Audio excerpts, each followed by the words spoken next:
pagi hari ini kita kembali melaksanakan kajian subuh bersama Ustaz Sofian Hadi, dan tidak lupa kami ucapkan terima kasih kepada Bapak Ibu yang menyempatkan diri untuk mengikuti kajian ilmu kita pada pagi hari ini.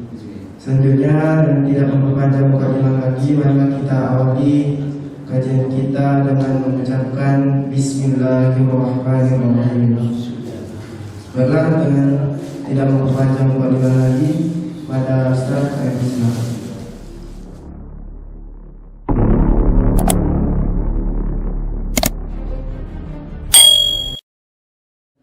Assalamualaikum warahmatullahi wabarakatuh. Waalaikumsalam warahmatullahi wabarakatuh.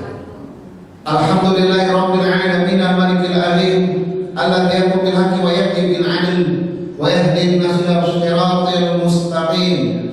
Asyhadu an la ilaha illallah wahdahu la syarika lah, arsala bil huda wa dinil haqq yudhiru 'ala dini kulli walau kana musyrikun. Wa asyhadu anna Muhammadan abduhu wa rasuluhu rahmatan lil alamin. Allahumma shalli wa sallim wa barik ala rasulina Muhammad wa ala alihi wa ashabihi wa man tabi'ahum bi ihsan wa sallim taslima. Yang kami hormati pengurus Masjid Ar-Rahman, wabil khusus Ketua Masjid Ar-Rahman Innova, kemudian Pak Ade, bapak-bapak lainnya, orang tua kami yang tersebutkan satu persatu, ibu-ibu sehat Bu? Alhamdulillah. Bulan Ramadan dikenal dengan beberapa sebutan kita kemarin kan. Salah satunya adalah Syahrul Ukhuwah, bulan persaudaraan. Ada ikatan batin atas dasar iman untuk mereka takwaan, kita memupuk solidaritas, solidaritas keimanan. Ramadan tahun ini ada beberapa duka yang dialami oleh saudara kita di belahan bumi lainnya. Yang pertama,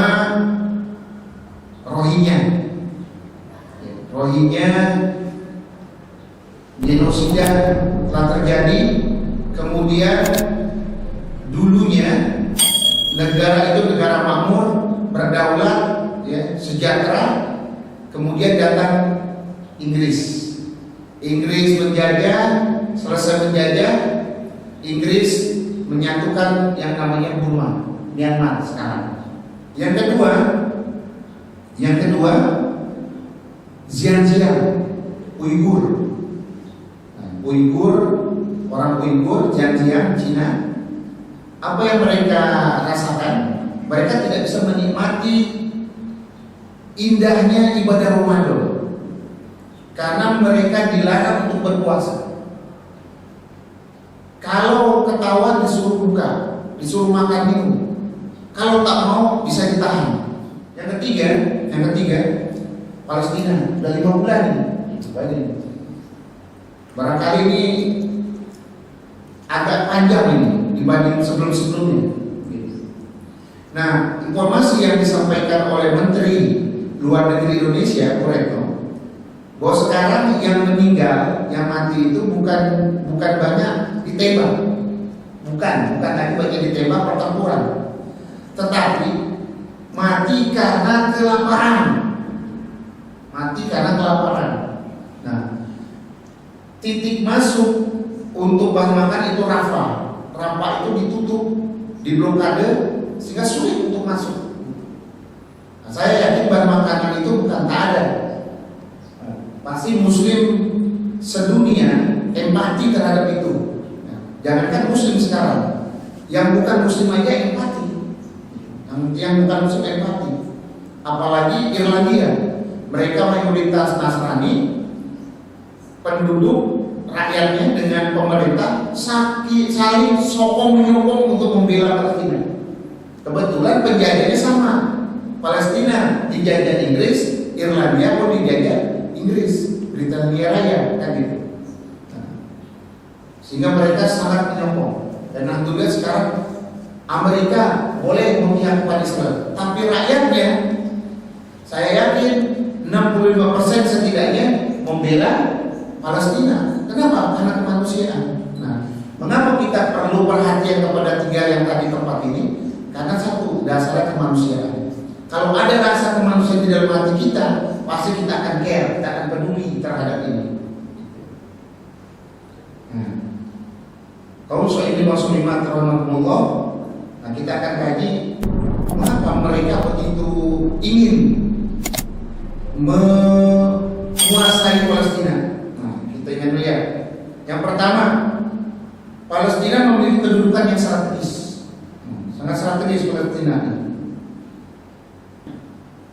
Yang kedua, Palestina terletak di tengah-tengah dunia.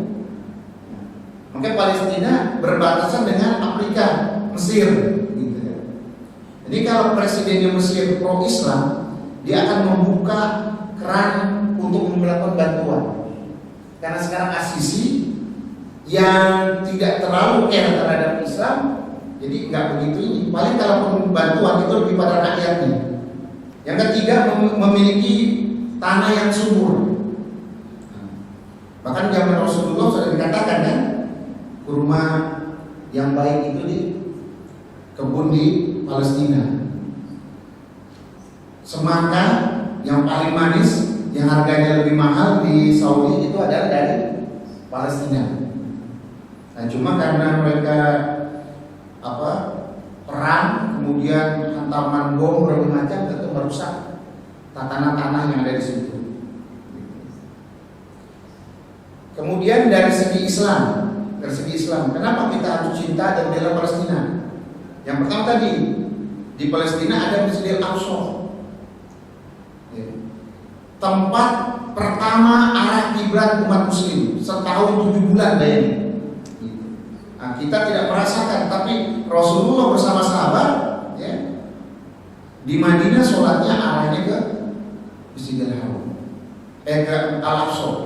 Nah, setelah sholat di Masjid Abu Salamah ya, yang sekarang kita kenal kiblat lain, barangkali bapak-bapak ibu yang pernah umroh di Madinah sempat atau haji sempat ke sana gitu. Nah, yang jadi masalah sekarang ini ya,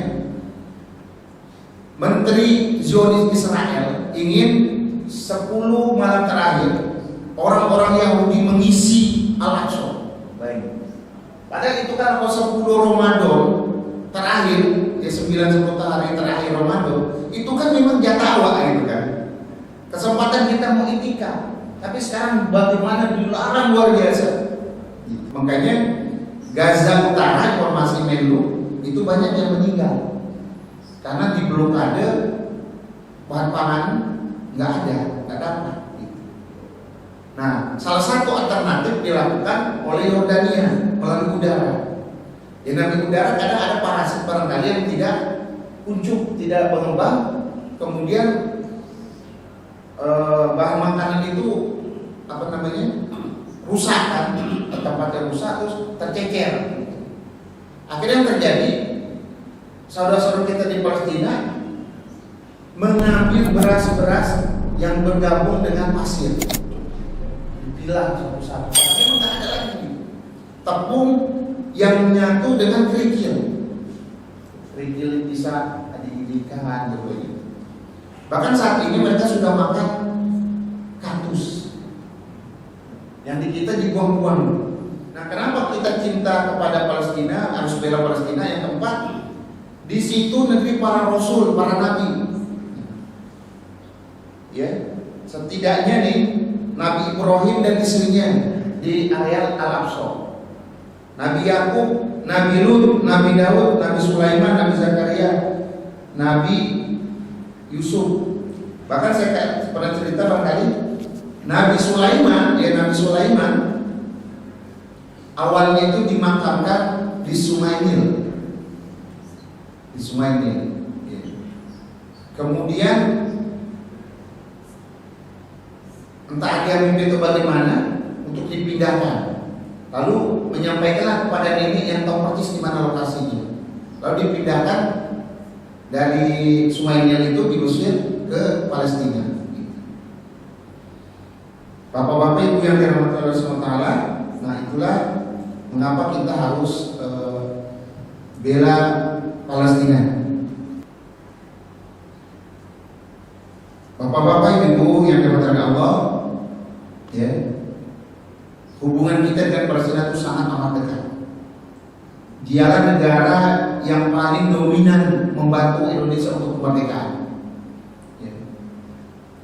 Muhammad Ali Tahir, saudagar kaya dari Palestina, tahun 1944, uangnya ada di Bank Arabia, rekening Bank Arabia. Dia serahkan seluruhnya untuk Indonesia. Untuk apa? Persiapan kemerdekaan Indonesia. Belum Indonesia merdeka, Palestina sudah mengakui Indonesia sebagai negara merdeka. Makanya kalau ditanya negara mana yang paling pertama, kalau sebelum Indonesia merdeka ya Palestina. Tapi setelah Indonesia merdeka, dengan simbolnya proklamasi, berarti secara de facto Indonesia sudah merdeka. Nah, syarat negara kan wilayah, pemerintah, rakyat, yang keempat pengakuan dari negara lain, de jure. Nah, dibantu Muhammad Amin Husaini, Mufti Palestina, bersama dengan salah satunya Kiai Haji Agus Salim, Abdurrahman Baswedan, melobi dengan negara Arab untuk mengakui Indonesia sebagai negara merdeka. Dan alhamdulillah ini berhasil dilakukan. Ya, sudah 6:30. Akhir kalam. Wassalamualaikum warahmatullahi wabarakatuh.